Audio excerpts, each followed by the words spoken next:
We now want to move to News 8's David Goins. He is also in Canton Forest tonight, where nightfall hasn't stopped the recovery work there. David? Yeah, okay, Marie, as we've entered the 10 o'clock hour, some of those door-to-door checks have stopped for the evening, but they still want to make sure from an emergency standpoint that families are checking with their loved ones to make sure everyone is accounted for.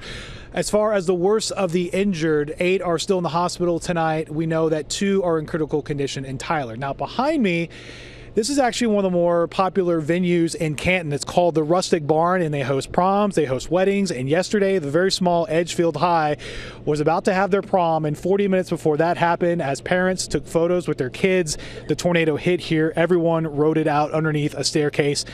Miraculously, no one was hurt. But as you mentioned off the top, Marie, all of Van Zandt County outside of Canton tonight is under a curfew as the sun went down.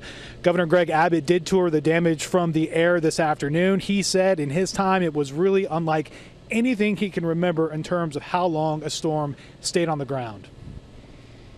So it was just large swath after large swath of devastation.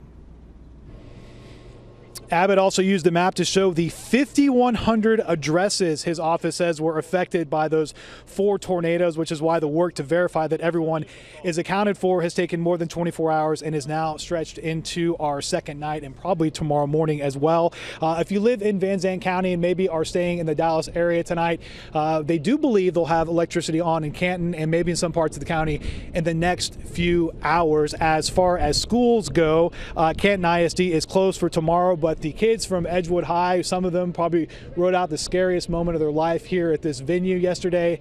Class is open for them. So East Texas starting to pick up and move forward. We're live in Van Zandt County tonight. David Goins, Channel 8 News.